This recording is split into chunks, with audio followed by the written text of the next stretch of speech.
One last quick question, and it's actually not very quick. We could spend a whole time on it, but just briefly, what would you say are the top kind of knowledge, values, and skills needed by a clinical social worker?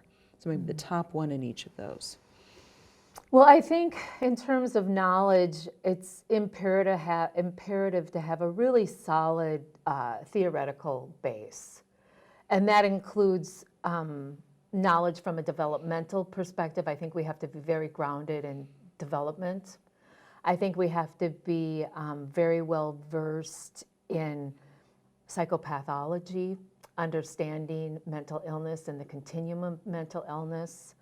I think that we have to understand the different theoretical frameworks from psychodynamic to attachment to trauma to cognitive behavioral interventions, really depending on who's in front of you and really being able to assess that person through multiple lenses. I think that we have to really, really be aware of ourselves. And I think that's an additional advancement of clinical social work.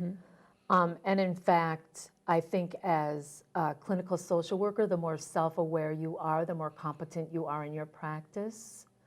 Really being able to use the issues of transference, meaning what the client brings, and then also your own countertransference to help that person have a corrective experience in an interpersonal relationship. I think that's extraordinarily powerful, and I think that takes some clinical expertise. Yeah, some skill. Yeah, and I think we also have to be able to develop interventions and treatment plans and have the ability to assess whether or not they're working, you know? So not only assessment and engagement and relationship, but also, you know, is this client moving forward? Are they getting better? Is their functioning improving? And then being able to have the skills and capacity to actually measure those things. And then the other thing that I think is essential, you know, I started in this field in the late 80s, is just continuous ongoing education on effective practices. Right.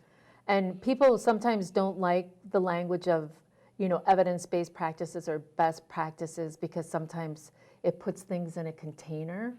But sometimes I make the comparison, you know, would you want to go to an oncologist that quit studying in the 80s? Right. I mean, you'd want somebody who's current in their studies. Yep.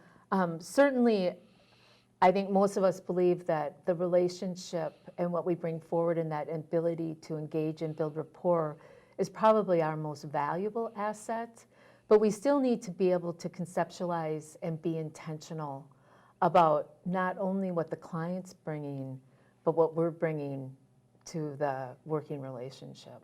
Great. Thank you so much. Thank you for sharing your wisdom on clinical social work, and I hope all of you watching have learned a little bit more about clinical social work. Thank you.